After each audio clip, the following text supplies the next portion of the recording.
Dionisio at the plate. He's 0 for 2 today. Swakowski, the big right-hander, lets it go. It's right down Broadway. Dionisio lets it fly, and it's raining now.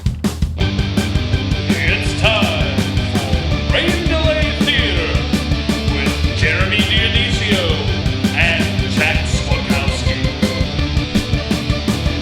Hello, everybody, and welcome to another episode of A Fall League of His Own. This is Jeremy Dionisio coming at you solo. This is episode number 8, I believe, of A Fall League of His Own. I think it's been about a year since I've released one of these, since any of us have released one of these solo episodes. And yeah, there's, we didn't really have a regular episode this week. I did a couple things on my own the last couple weeks, and wanted to get them on the record for the podcast because they'll probably have... they'll probably come up again in the future when we're graphing. So I wanted to, just chime in with you this week as we have a week off from the regular podcast to talk about a few things.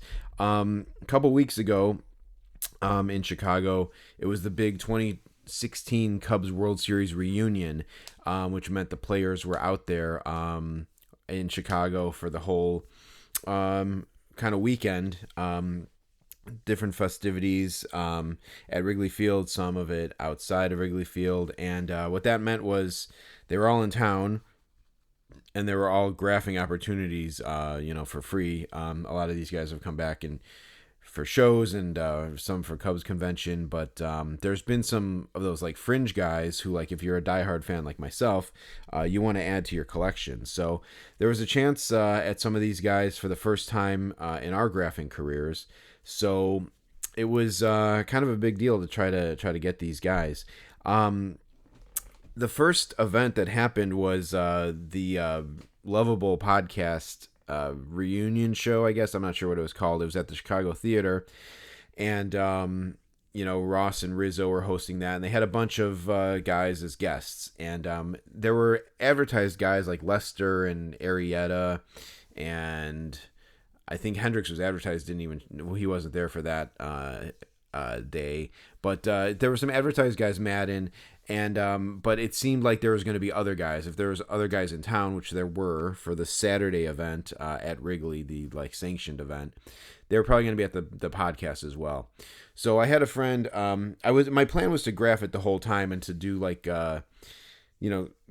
there's if you know theater, there's kind of places where you can graph for theater shows. And so I knew about it. I was kind of banking on a lot of graphers not knowing how to graph at theater shows or events or whatever. So thought maybe that might give me an inside advantage. Here's what happened. That was a day in Chicago where that friggin' wildfire smoke infiltrated the city, and they were saying how dangerous it was to be outside and breathing in that air. And if you stepped outside and took one look, it looked post-apocalyptic, and this happened a couple years ago, so we were kind of used to it, but it was not good. And for my day job, I was outside all day, location scouting for film stuff. So I was already outside in that for a while. And I don't know. It was not a sure thing that they were going to sign. And so I decided to not subject myself to that, basically. Turns out I ended up driving by there later anyway, because I tried to drive by Wrigley Field to try to catch these guys if they went there. But basically, they did sign. A bunch of people signed, and I heard that Theo Epstein signed. He was there, and he signed. So I missed him, so I was pretty bummed about that. I ran into Josh and J.J., right by the alley by the Chicago Theater, because I drove by there. And no dice. So, okay, that sucks. But I'm going to go to Cubs Arrival on Friday. They weren't doing... an official World Series thing that night, but that was a rare Friday night game that Jack and I did for the podcast that we talked about. And so I did Arrival, and I was trying to see if those guys would show up. Turns out none of them did show up. I did get a bunch of Cubs players, including Jameson Taillon, which would turn out to be the last time I got Jameson Taillon as a Cub, sadly. But yeah, all the usual suspects were there. The Gray Grapher was there. Josh, JJ, I believe that those guys were there. Actually, maybe they weren't there, but a lot of the adults were there. There was this knucklehead who showed up.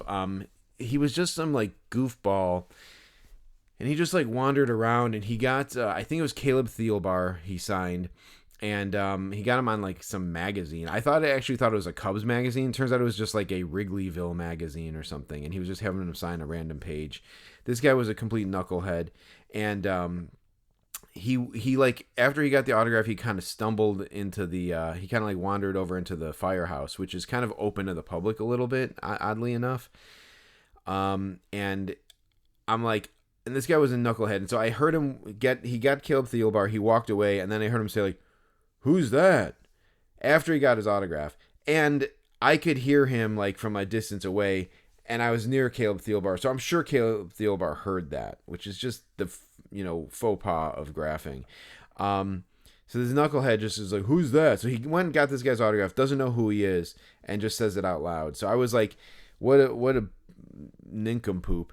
And then he went into the firehouse, so I'm like, okay, I guess he's a firefighter. And sometimes those guys do come over and get autographs, and like, I don't know, maybe because they're running into burning buildings, I might cut him some slack on like not knowing who a middle reliever for the Chicago Cubs is.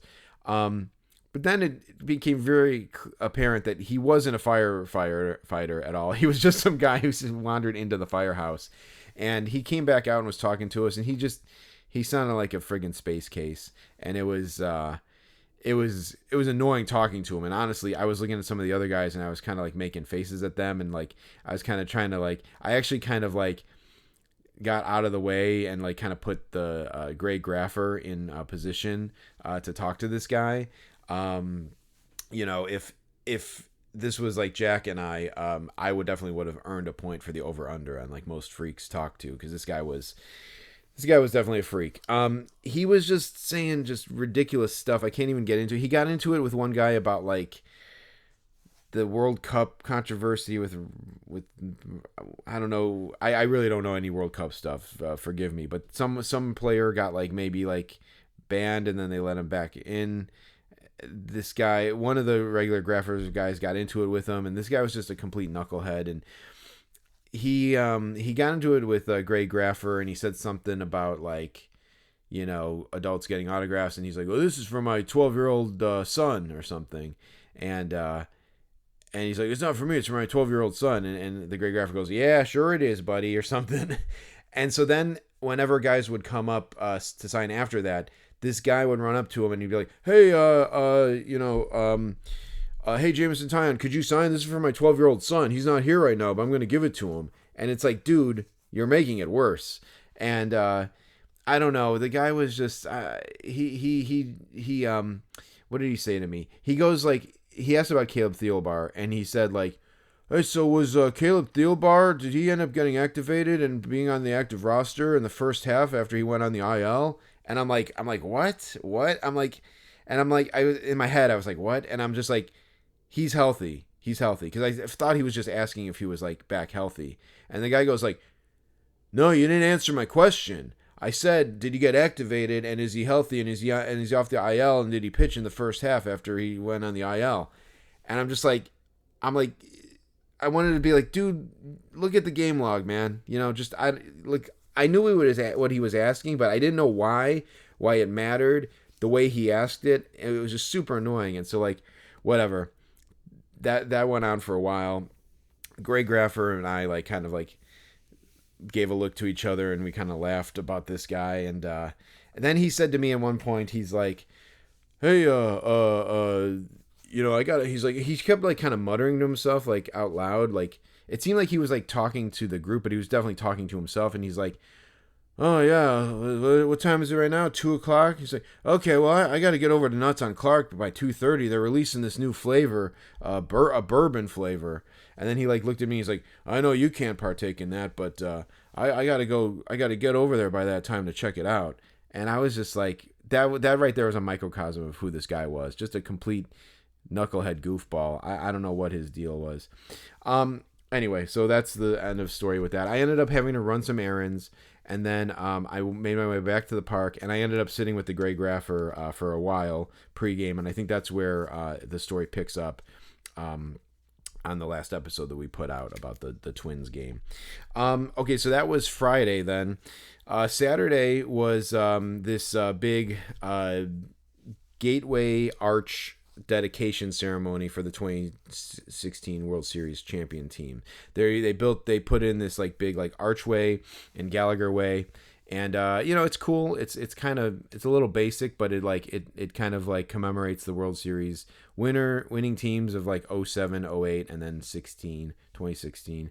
And all the Cubs were there. There's a big ceremony. It was hosted by Cole Wright, and then like a bunch of other people spoke. And they had chairs laid out for all the players and their families, and then they had like a blue carpet that they came out of that led from Wrigley Field out to Gallagher Way for them to like sit down and do this event. So like I was over by the Cubs bus. I went with my dad, and God bless my dad for being along for the ride for this. He's supportive in my graphing endeavors and kind of is up for the hunt basically, or the standing around really. So bless him for that. We were standing over by Arrival, and I was just on the hunt for Theo Epstein. I kept asking people like, did you see Theo? Did you see Theo? Theo was like my main get for the whole weekend.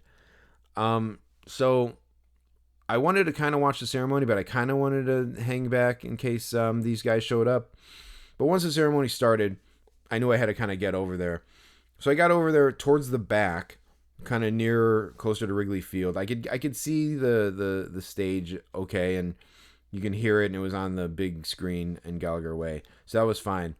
I was kind of like, I don't know, maybe like 20 feet deep from the blue carpet, and there's a bunch of people in front of me. But like as you got closer to Wrigley, to the stadium itself, there weren't as many. Maybe it was like 2 or 3 people deep.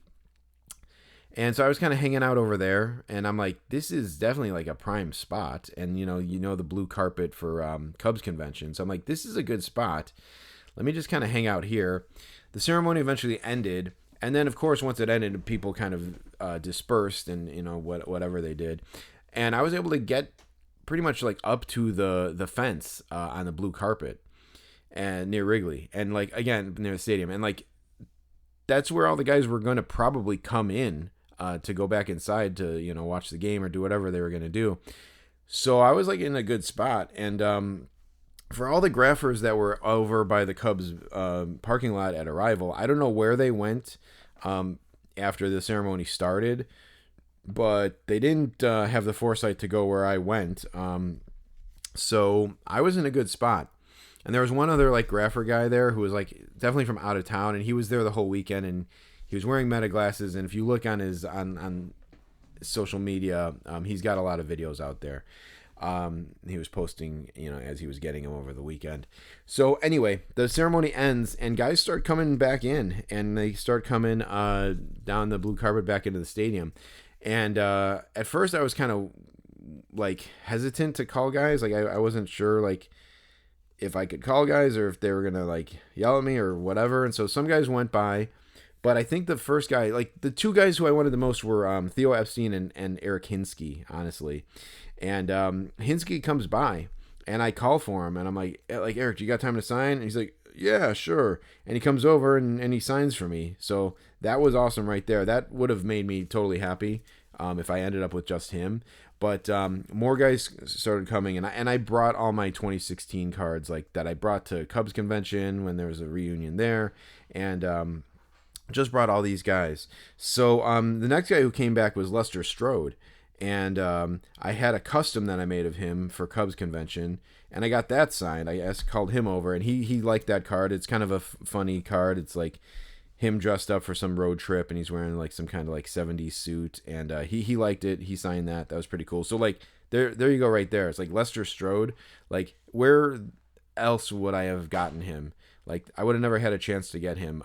It's not like he's gonna do a signing, and it doesn't really seem like he's got an address to send in. I don't know if I don't think he's even working in baseball right now. So that was fortuitous to get a shot at Lester Strode. So that was awesome. Brandon Hyde came by. I got Brandon Hyde. There were a couple big ones. I ended up getting Albert Almora. But as I'm watching like all these guys kind of come back, I'm kind of keeping tabs on Theo, because Theo was up there in the first row watching the ceremony.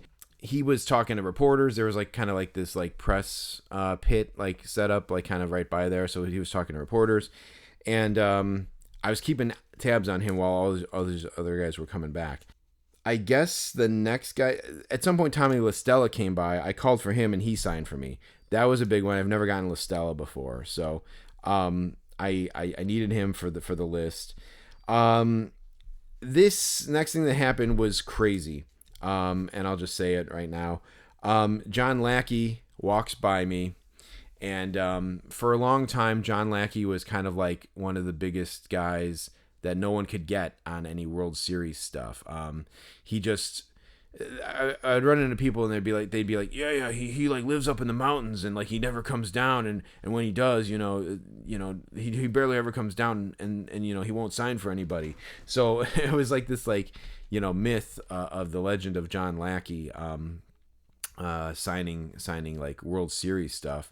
Turns out I think it's just like, yeah, he just didn't do any private signings, so no one really got him. He did one maybe about like a year and a half ago, and he signs a bunch of World Series balls and stuff, and so now they're not like worth that much as they were before he did the signing. But he's still like super tough, and like he's super like hard to get. And I called him and he came over. He signed maybe like 3 autographs. He signed for maybe that guy who was like in town. He signed for me on a baseball card, and then maybe one other person, and then he went inside. So like it was crazy. I got him on a 2017 Heritage card, yeah, I never thought I would get John Lackey, so that was really cool. The only drawback of all these things is that I haven't really been able to get these. I wasn't able to really get these guys with the 16 WS Champs inscription, which I'm trying to get, but I'll take them for sure, like just without the inscription. So last guy up, like Epstein was still kind of there. I thought I actually lost track of him as people were coming back. Like Addison Russell signed, but I had just gotten him like recently, so I didn't really need him. But yeah, I pretty much called for everyone that I needed.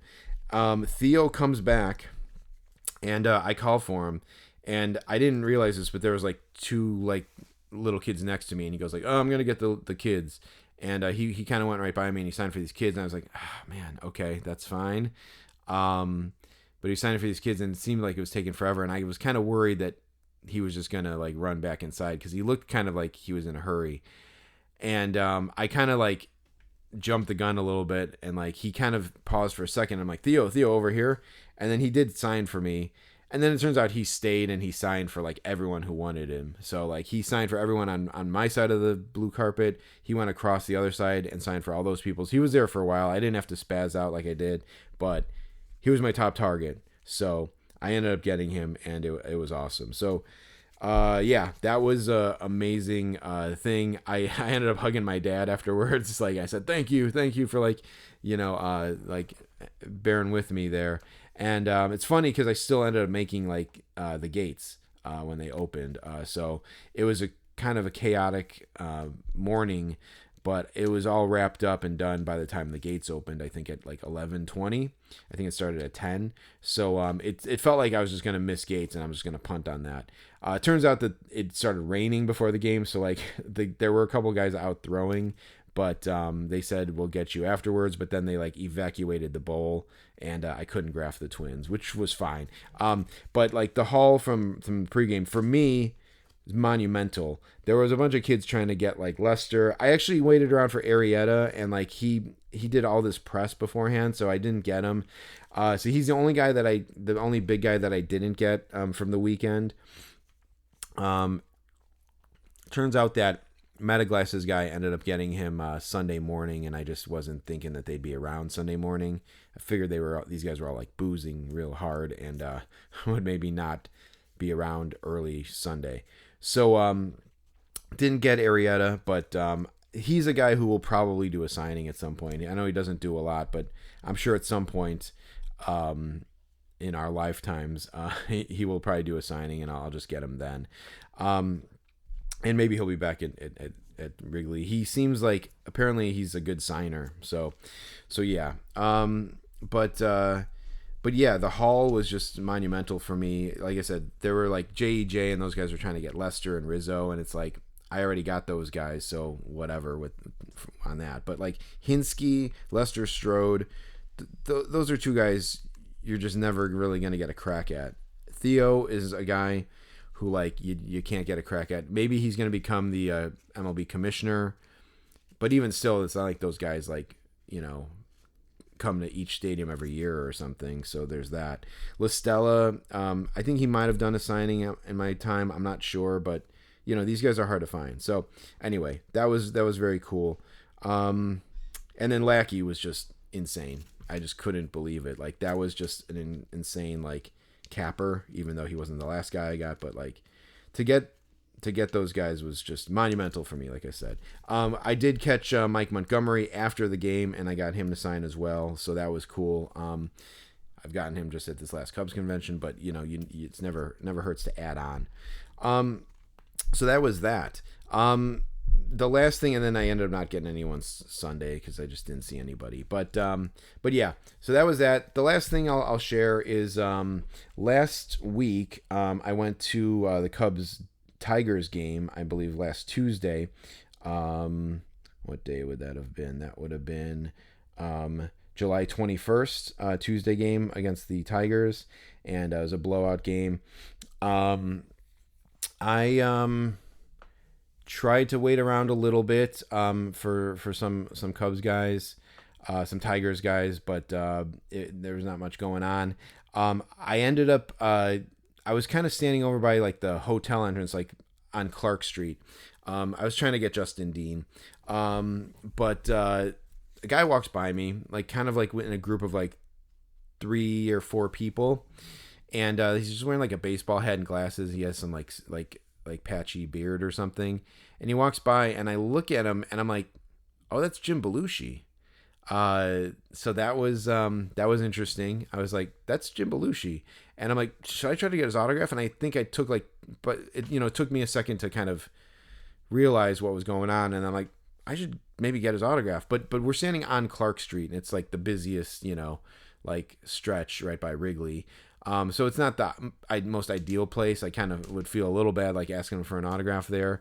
And so he was already like kind of like, I don't know, like 5-10 feet from me, and so I kind of was like, the window closed, I missed that, but it was still kind of cool to see him. Then I was like standing there for a second, and I'm like, oh man, what would I have said to him if I saw him? And I'm like, oh yeah, the principal.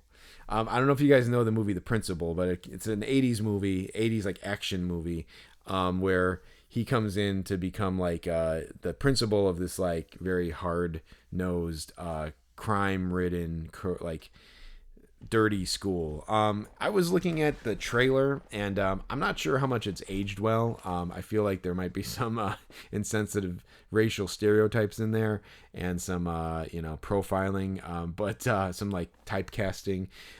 It was like maybe from like 1986, 87, 88, something like that. So different time, but I remember enjoying the movie a lot. Like it's a pretty cool action-packed movie, and like Belushi is like he kind of is cool in the movie. His assistant is Louis Gossett Jr., and I think that movie and School Ties made me love Louis Gossett Jr. forever. I've never seen Officer and a Gentleman, but which I think is more widely considered to be some of his best work. I think he won an Oscar for it, but for me, it's Principal and School Ties. R.I.P. to him, or else I would tell him the same thing. But so I'm like, oh, I would have mentioned Principal to him. And like, even there was a time where I think he was at a Cubs game, and I brought the Principal DVD just in case I could, run into him and have him sign it. I guess I just forgot about that. But anyway, so he's like halfway down the block, and I'm like, oh man, I would have said the thing about the Principal. And I'm like, you know what?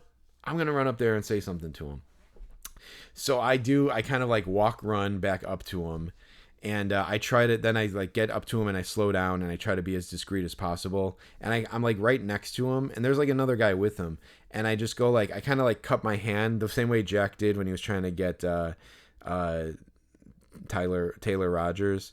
I kind of cup my hand and I go like, Mr. Belushi, I just want to say I'm a huge fan of the Principal. And he kind of stops and he's like, "Oh, hey." And he's like, "Hey, all right, stay in school." And I kind of like laughed a little bit.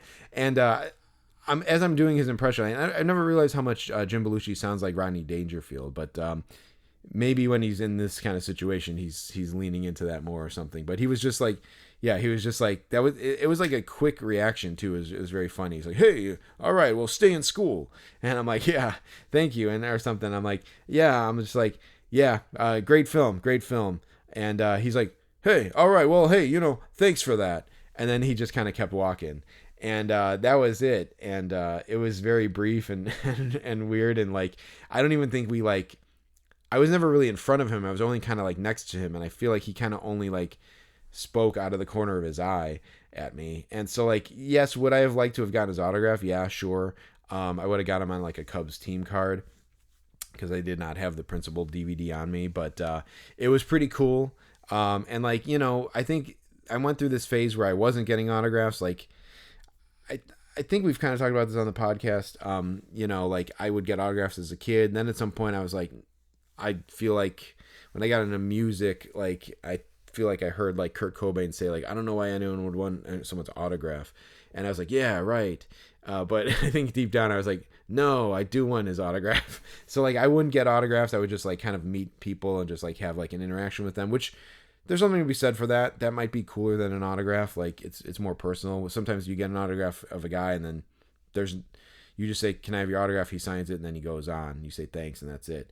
And so there's not really any connection there. So like, anyway, this was cool. It was like not an autograph, but it was a pretty funny experience. And so I wanted to get that on the record as well here with the podcast. So those were my three little hits that I wanted to chime in for with this week. For this week. So yeah, we'll be back next week with a regular episode. And yeah, we went to a White Sox Yankees game because Cubs Yankees is too damn expensive. So we did that. So we'll bring that as the next episode. And yeah, we're just plugging along with the season as we head into August here. So that's it for A Fall League of His Own. I'm Jeremy Dionisio, and we'll catch you next time on the podcast.